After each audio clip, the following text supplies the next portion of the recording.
இப்போ நீங்கள் பார்த்துட்டு இருக்கிறது புது பஸ் ஸ்டாண்ட்லேருந்து 5 தியேட்டருக்கு போகக்கூடிய ரோடு. பயங்கரமான பிஸியான ரோடு. எத்தனை வியாபார நிறுவனங்கள் இருக்கக்கூடிய ஒரு மெயினான ரோடு பாருங்கள். 5 தியேட்டருக்கு போகக்கூடிய ஒரு மெயினான ரோடு. இந்த ரோட்டில் டர்னிங் திரும்பினோடனே பள்ளப்பட்டிக்கு ஒரு ரோடு வந்து இறங்குது. லீ பஜார் மெயின் ரோடுன்னு சொல்லுவாங்க. இது பள்ளப்பட்டி போகிற லீ பஜார் மெயின் ரோடு. இந்த பரபரப்பான புது பஸ் ஸ்டாண்ட் பக்கத்தில் இருந்து இந்த பள்ளப்பட்டி போகிற இந்த சின்னேரி வயல்காட்டு ரோட்டில் ஒரு 200 அடி தூரத்தில் ஒருத்தர் அருமையாக விவசாயம் பண்ணிகிட்ருக்காரு. மாநகரத்துக்குள்ளே எல்லாம் கட்டடம், கோடிக்கணக்கான மதிப்பில் நிலத்தை விற்று எல்லாம் கட்டடம் கட்டிட்டாங்க. ஆனால் அவர் தன் பூர்வீக நிலத்தில் அந்த நிலத்தை விற்காமல் அருமையாக பயிர் பண்ணிகிட்ருக்கார் ஒரு விவசாயி. அவர் தான் இப்போ இந்த வீடியோவில் நம்ம சந்திக்க போகிறோம். இப்போ நீங்கள் பார்த்துட்டு இருக்கிறது புது பஸ் ஸ்டாண்ட்லேருந்து 5 தியேட்டர் போகிற ரோட்லேருந்து பள்ளப்பட்டியிலேருந்து 3 ரோடு போகிற அந்த ரோடு தான் கீழே இறங்குற ரோடு. பயங்கர பிஸியான ஏரியா, பரபரப்பான நகர பகுதி, முக்கியமான பகுதி. அந்த ரோட்டில் அப்படியே வந்தாக்கா பாருங்கள், இதுதான் அப்படியே லீ பஜார் போகிற ரோடு. இது எல்லாருமே இந்த ரோட தினசரி இல்லை ஆயிரக்கணக்கான லட்சக்கணக்கான பேர் கடந்து போயிருப்பீங்க. ஆனால் இங்கே ஒருத்தர் விவசாயம் பண்ணிட்டு இருக்கிறாரு. அதுவும் மாநகராட்சி, சேலம் மாநகராட்சியின் மையப்பகுதியில் அருமையாக விவசாயம் பண்ணிட்டு இருக்காரு. இவர் தான் அந்த விவசாயி. பேர் வந்து கருமலை கவுண்டர். இவங்க அண்ணன் முத்துசாமி கவுண்டர். இவங்க 2 பேருக்கும் சொந்தமான பரம்பரை சொந்தமான இந்த இடத்துல வந்து இவங்க மாநகர பகுதியில் மிக அருமையாக கீரை விவசாயம், பூச்செடிகள் விவசாயம், அப்படி பலவிதமான விவசாயங்களை கலந்து இந்த பூமியை வந்து பொண்ணு போல வச்சிருக்காங்க. இந்த நகரத்தின் மத்தியில் இவங்க விவசாயம் செஞ்சு அவங்க வந்து அந்த விவசாயத்துக்கு வந்து அந்த நாட்டின் முதுகெலும்பு, விவசாயம் எல்லாரும் பண்ணணும் அப்படின்ட்டு அவர் பெருமையோடு சொல்லுங்கிறதுக்காக இந்த விவசாயம் பண்ணுறாங்க. ஒரு 3000 சதுர அடி தான் அதில் அருமையாக விவசாயம் பண்ணுறாங்க. இது எல்லாருக்கும் முன்னுதாரணம். அதை விரிவாக நம்ம பார்க்கலாம். இப்போ வந்து இந்த கருமலை அவருடைய விவசாயம் பார்வையிடத்துக்கு அவருடைய விவசாய பகுதிகளில் வந்துட்டோம். இது வந்து ஆக்சுவலாக பார்த்தா இது வந்து வேற யார் கையில் இருந்தால் இது ஒரு பெரிய காம்ப்ளெக்ஸ் ஆகி அப்பார்ட்மெண்ட் ஆகி எப்படியோ போயிருப்பாங்க. ஆனால் இவங்க வந்து அந்த விவசாயத்தை விடக்கூடாதுங்கிறதுக்காக பல பேருக்கு முன்னதாரணமாக பண்ணுறாங்க. அண்ணா வணக்கம். உங்கள் பேர்? கருமலை. இப்போ இந்த பள்ளப்பட்டி பற்றி இந்த விவசாயம் பண்ணுறீங்க, நீங்களும் உங்கள் அண்ணனும் எப்போ இருந்து பண்ணுறீங்க, என்னென்ன பண்ணுறீங்க அப்படியே சொல்லுங்கள். எங்களுக்கு பூர்வீகமாக ஒரு 100 வருஷமா, எனக்கு 67 வருஷம். எனக்கு விவரம் தெரிஞ்ச நாளையிலிருந்து எங்கள் ஐயா அதுக்கு முன்னே பண்ணிட்டு இருந்தாரு. அப்புறம் நான் தொடர்ச்சி எங்கள் ஐயாவுக்கு பிற்பாடு நான் பண்ணி. ஐயா பேர்?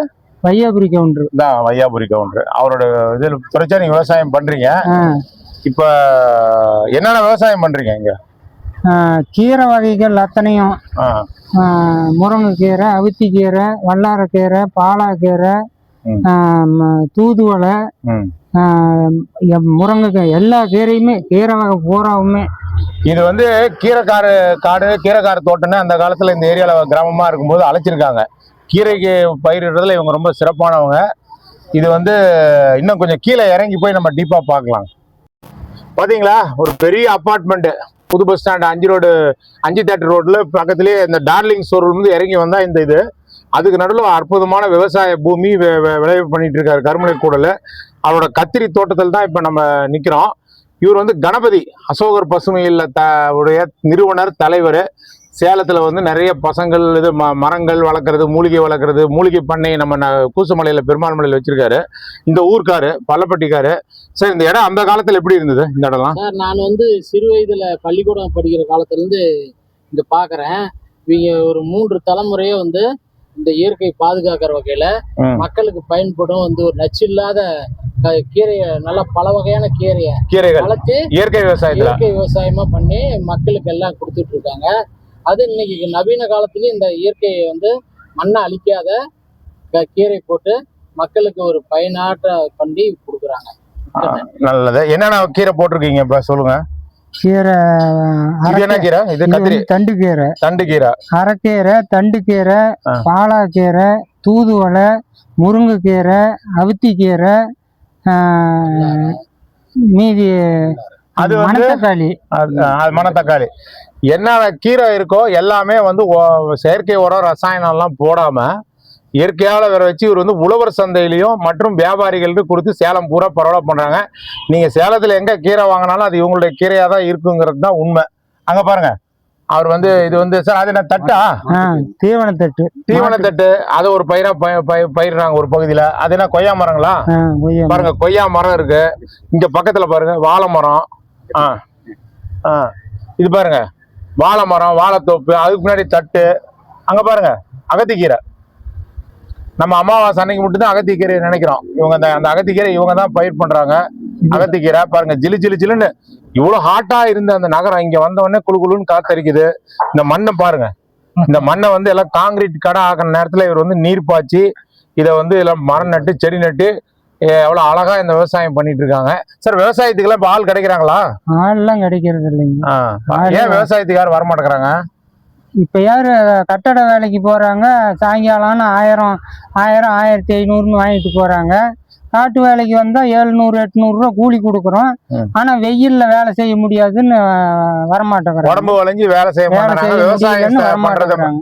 விவசாயம் பண்றத வந்து ஒரு தலைமுறை வந்து இப்போ வந்து ரொம்ப இதா நினைக்கிறாங்க, அது கூச்சமாவும் தவறா நினைக்கிறாங்க. ஆனா விவசாயம் தான் இந்தியாவின் முதுகெலும்பு. இன்னைக்கு வந்து எல்லாத்துக்கும் அடுத்தவங்கிட்ட இருந்து வாங்கிட்டு இருந்தா ஒரு நாளைக்கு அவன் தரதை நிறுத்தினா நம்ம நடுத்தருவுக்கு தான் வரணும். அதுக்கு உதாரணம் இப்போ நடந்துட்டு இருக்கு. கேஸ் சிலிண்டர் இல்லாம எல்லாம் தடுமாறுறாங்க, இண்டக்ஷன் ஸ்டவ்வுக்கு போறாங்க.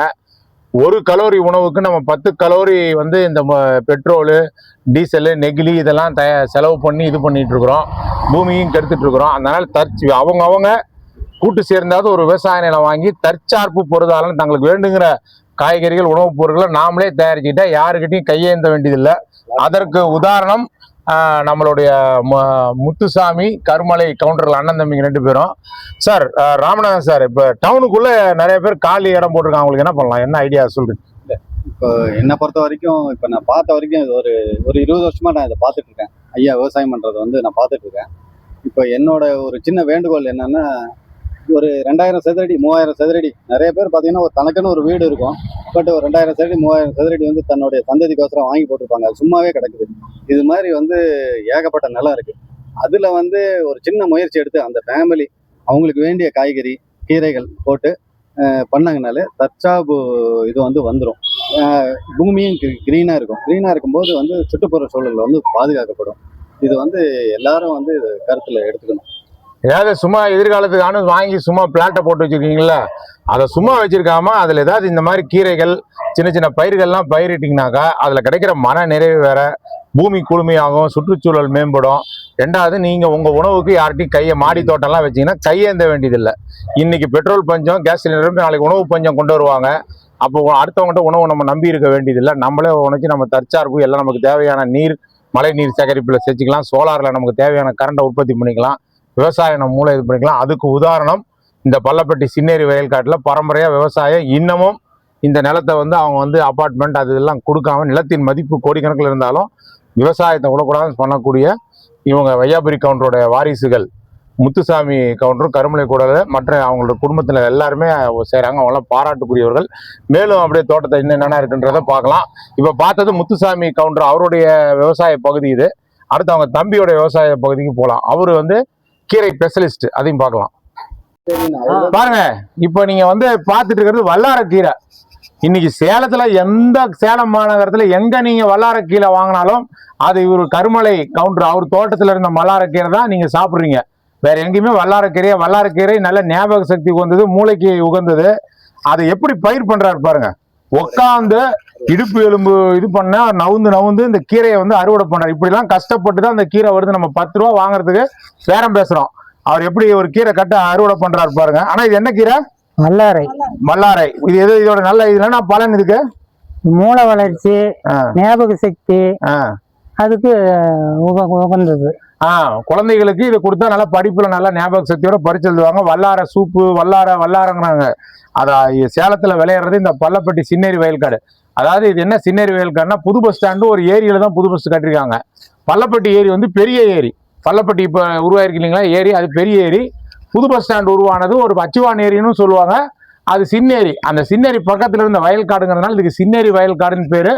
ஆனா இப்ப இதெல்லாம் வயல்காடு கிடையாது, எல்லாம் காங்கிரீட் கட்டடங்களா ஆயிடுச்சு. இருந்தாலும் அந்த வயல்காடுங்கிற சொல்றதுக்கு உதாரணமா இருக்கிறது வையாபுரி கவுண்டருடைய அவங்களுடைய வாரிசுகள் முத்துசாமி கவுண்டர், கருமலை கவுண்டர், ஜெயந்திகா, இவங்கெல்லாம் வந்து இந்த விவசாயத்தை பண்றதுனாலதான் கிணத்தோட தண்ணி விடுங்க. இந்த கிணத்து எப்படி நீர் பாய்ச்சுறாங்க பாருங்க. நாம வந்து வெஸ்டர்ன் டாய்லெட் அது இதுலன்னு சொல்லிட்டு தண்ணீரை வந்து ஒரு சொம்பு தண்ணீர் யூஸ் பண்ற இடத்துல 1 குண்டா தண்ணி வேஸ்ட் பண்ணிட்டு இருக்கிறோம். மோட்டர் போட்டா ஆஃப் பண்றது இல்ல. இவங்க பாருங்க, அந்த ஒவ்வொரு சொட்டு தண்ணியும் இந்த கீரைக்காக பயிர் பண்ணி இங்க பாருங்க. அவங்க நீர் பாய்ச்சுறாங்க, இங்க தண்ணீர் இது பண்றாங்க. அங்க பூச்செடிகள், அங்க தட்டு, அங்க பாருங்க எவ்வளவு வீடுகள் இருக்கு. இவங்கெல்லாம் மாடியில வந்து இவங்க தோட்டம் அமைச்சு பயிர் பண்ணலாம். இவங்களை பார்த்து ரொம்ப அருமையாக கீரை ஒன்று வெட்டி கொடுங்க.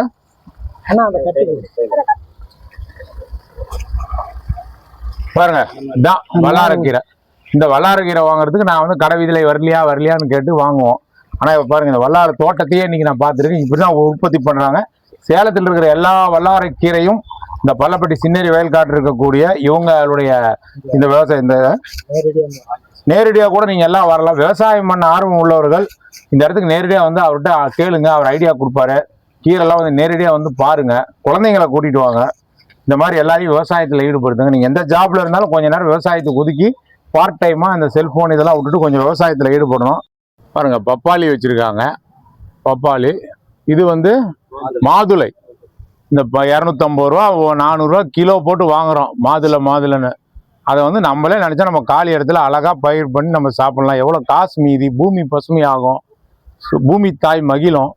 பாருங்க பப்பாளி இது எல்லாமே அவர் முத்துசாமி கருமலை கவுண்டர் பண்ணுறாங்க. பாருங்கள் பஸ்ஸு போகுது, வேன் போகுது. எவ்வளோ பரபரப்பான நகர பகுதி சேலம் மாநகராட்சியில் மையப்பகுதியில் இப்படி ஒரு விவசாயம் நடக்குதுன்னா அவங்க வந்து இந்த பொண்ணை விட சிறந்தது இந்த மண்ணுன்னு நினைக்கிறது தான். பாருங்க வாழை மரம், அதில் பாருங்க வாழைத்தாறு தயாராக இருக்குது. வாழைத்தாறு இதெல்லாம் வாழை இலை, இந்த மாதிரி பப்பாளி மரம் இதெல்லாம் எடுத்து இவங்க வந்து இங்கேயே வந்து வாங்கிட்டு போகிறாங்க. உழவர் சந்தையில் போய் கொடுக்குறாங்க. எல்லாம் இவங்களே உழைக்கிறாங்க. ஆள் கிடைக்காது ஒன்று தான் அவங்களுக்கு ஒரு பற்றாக்குறை. விவசாய வேலைக்கு நிறைய பேர் வரணும்.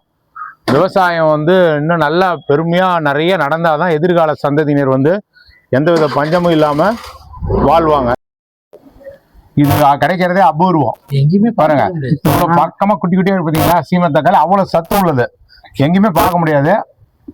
பாருங்க நான் சாப்பிட்றேன் கணபதி தக்காளி பழத்தில் பாருங்க அவ்வளோ ருசியாக இருக்குது. நம்ம வாங்குறதெல்லாம் பெங்களூர் தக்காளின்னு சொல்லிட்டு ஏதோ ஒன்று எல்லாம் அடிச்சாம பிடிச்சான்னு பயங்கரமாக அதிலெல்லாம் டேஸ்ட். இதுதான் வேறு நல்ல டேஸ்ட்டாகவும் இருக்கு. தக்காளிக்குரிய முழு மருத்துவ குணம் நம்ம உடம்புக்கு கிடைக்கும். அதுதான் ரொம்ப முக்கியம். இதுதான் சீமை தக்காளி. இதை பற்றி விவரம் வேணுங்கிறவங்க நீங்கள் இந்த முடிவில் இவரோட செல்ஃபோன் நம்பர் நான் கொடுக்குறேன். விவசாயம் பண்ணுற ஆர்வம் உள்ளவங்க இவரை வந்து சந்தித்து பார்த்து இவர்கிட்ட இருந்து இவரோட அனுபவத்தை கேட்டு தெரிஞ்சு எல்லாரும் விவசாயம் அவங்க காலி இடத்துல பண்ணுங்க. பாருங்க கத்திரிக்காய் ராமநாதன் சார் காமிக்கிறார் பாருங்க. கத்திரிக்காய் சர்வ சாதாரணமாக கத்திரிக்காய் நம்ம கடையில் அவ்வளோ காசு போட்டு வாங்குறோம், அழகாக விளையுது பாருங்க. கத்திரிக்காய் தக்காளி பாருங்க, அந்த இடத்துல தக்காளி, அந்த பக்கம் தட்டு சோளம் ஒரு தீவனப்பயிர், இந்த பக்கம் அகத்திக்கீரை, எல்லாருமே பாலாக்கீரை. இதெல்லாம் நம்ம வந்து போய் காசு கொடுத்து வாங்குறோம் பாருங்க. அழகா பெரிய ஏக்கரா கணக்கில் இல்லைனாலும் பாருங்க பக்கத்தில் பெரிய அப்பார்ட்மெண்ட்டு, பெரிய பெரிய இது பெரிய மாநகராட்சி பகுதி. அந்த பகுதியில் இது வந்து விவசாயம் பண்ணுறது வந்து நிச்சயமாக இது பக்கம் போகிறவங்க நின்று பார்த்து இதை ரசித்து இப்போ பாருங்க வாழைத்தோப்பு இதெல்லாம் வந்து ரசித்து இவங்களும் தங்களுக்கு காலி இருக்கிற இடங்களில் விவசாயம் பண்ண முயற்சிக்கணும். இப்போ இது வரைக்கும் நம்ம சேலத்தினுடைய மையப்பகுதியில் ரொம்ப கட்டட நிறைந்த ஒரு வியாபார வணிகஸ்தலம், பஸ் ஸ்டாண்டு, தியேட்டரு, ஹாஸ்பிட்டல் நிறைந்த ஒரு பகுதிக்கு நடுவில் எந்த ஒரு தொந்தரவும் இல்லாமல் அமைதியாக விவசாயம் பண்ணி அந்த விவசாயத்தை தான் வாழ்க்கைக்கு முக்கியம் பண்ணி நிகழ்த்திட்டு இருக்கக்கூடிய அந்த காலத்தில் பண்ண வையாபுரி கவுண்டருடைய பசங்க முத்துசாமி கவுண்டர், இவர் கருமலை கவுண்டர், இவங்க நிலத்தை தான் பார்த்தோம். இது எதுக்காக இதெல்லாம் வந்து பார்த்தோன்னா நாமளும் டவுனில் ஏதாவது சும்மா இடம் இருந்தால் அதில் முதல்ல விவசாயம் பண்ணணும், கூட்டு சேர்ந்தாவது விவசாயம் பண்ணணும். இவர் வந்து இவருடைய நிலத்தோட மதிப்பு பல கோடிக்கணக்கு. விவசாயத்தில் நல்லா நேர்மையாக சம்பாதிக்கிறாரு உழைச்சி. ஆனால் இன்னமும் சைக்கிளில் தான் போகிறாரு. பட்டன் ஃபோன் தான், செல்ஃபோன் யூஸ் பண்ணுறது கிடையாது, அவங்க வீட்டில் தான். அதனால் பாருங்க எப்பவும் ரிலாக்ஸாக எந்த ஆரோக்கியத்தோடய அது இருக்காரு. இது ரொம்ப முக்கியம். இளைய தலைமுறையினர் வந்து எதையுமே இந்த செல்ஃபோனு, இந்த பைக் இதெல்லாம் பெட்ரோல் புகையெல்லாம் குறைக்க சைக்கிள் பயன்படுத்துங்கிறதுக்கும் சுற்றுச்சூழலுக்கும் மொத்த உதாரணமாகவும், இயற்கை வந்து விவசாயத்தை வந்து எல்லாரும் செய்யணுங்கிறதுக்கு ஒரு முன்னுதாரணமாகவும், இயற்கை விவசாயத்துக்கு ஒரு வழிகாட்டியாகவும் நம்ம சேலத்தினுடைய ஒரு நம்மாழ்வாரா இருக்காரு. இவர் வந்து கடைசி விவசாயின்னு சொல்லியிருப்பாங்க. சேலம் மாநகரத்தில் இவர் கடைசி விவசாயியா போகக்கூடாது. இவரை பார்த்து இது ஒரு முதல் விவசாயியா அவரை வச்சு நிறைய விவசாயிகள் உருவாகிறதுக்கு தான் இந்த வீடியோ வந்து ராமநாதன் சார் அவருடைய தகவலோட அடிப்படையில் நான், கணபதி சார் மற்றும் இப்போ இந்த வீடியோவை எடுத்துட்டு இருக்காரு Krishnakumar, Salem animal welfare auditor, எல்லாரும் வந்து பார்த்து உண்மையிலே நாங்கள் மனசார அவரை பாராட்டுறோம். ரொம்ப உங்களுடைய சேவைகள் மிக தொடரட்டும். உங்கள் செல்ஃபோன் நம்பரை வந்து நன்றி. நல்லா இருங்க. உங்கள் செல்ஃபோன் நம்பரை வந்து நாங்கள் இந்த வீடியோவில் போட்டிருக்கோம் இவரோடது. அதனால் விவசாயம் பண்ணுறவங்கலாம் அவரோட நம்பரை கான்டாக்ட் பண்ணுங்கள். என் நம்பரும் போடுறேன், என்னையும் கான்டாக்ட் பண்ணுங்கள். எல்லாருமே வந்து விவசாயினா பெரிய ஏக்கரா கணக்கில் வாங்கி நல்லா இறங்கி சேத்துல இறங்கி பண்ணுறவன் தான் விவசாயி இல்லை. சின்ன இடம் இருந்தாலும் அதில் ஒரு விவசாயம் பண்ணி போகிறது உதாரணம் இது. வீட்டில் ஒரு செடி வச்சு ஒரு பூ பூத்தாலே அவன் விவசாயி தான். வீட்டுக்கு வீடு விவசாயம் பண்ணணும், அதுதான் நம்மளுடைய குறிக்கோள். அப்போதான் நம்ம வந்து தற்சார்பு பொருளாதாரம் யாரையும் சார்ந்து இருக்க வேண்டியதில்லை. எந்த உலக போர் நடந்தாலும் நாம நம்ம குடும்பத்தோட நிம்மதியாக இருக்கலாம். நன்றி, வணக்கம். எழில் ஹைலைட்ஸ் சேனல் சப்ஸ்கிரைப் பண்ணாதவங்க பண்ணுங்க. இது நல்லா இருந்தால் நல்லா ஷேர் பண்ணுங்க. தேங்க்யூ. இது வரைக்கும் இந்த சேனலை சப்ஸ்கிரைப் பண்ணாதவங்க வீடியோ கீழே இருக்கிற சப்ஸ்கிரைப் பட்டனை ஒரு தடவை அழுத்தி சப்ஸ்கிரைப் பண்ணுங்கள். அப்படியே பக்கத்தில் இருக்கிற பெல் ஐக்கானையும் ப்ரெஸ் பண்ணுங்கள். அப்போ தான் எங்களுடைய அடுத்தடுத்த வீடியோக்களோட நோட்டிஃபிகேஷன் உங்களுக்கு கிடைக்கும்.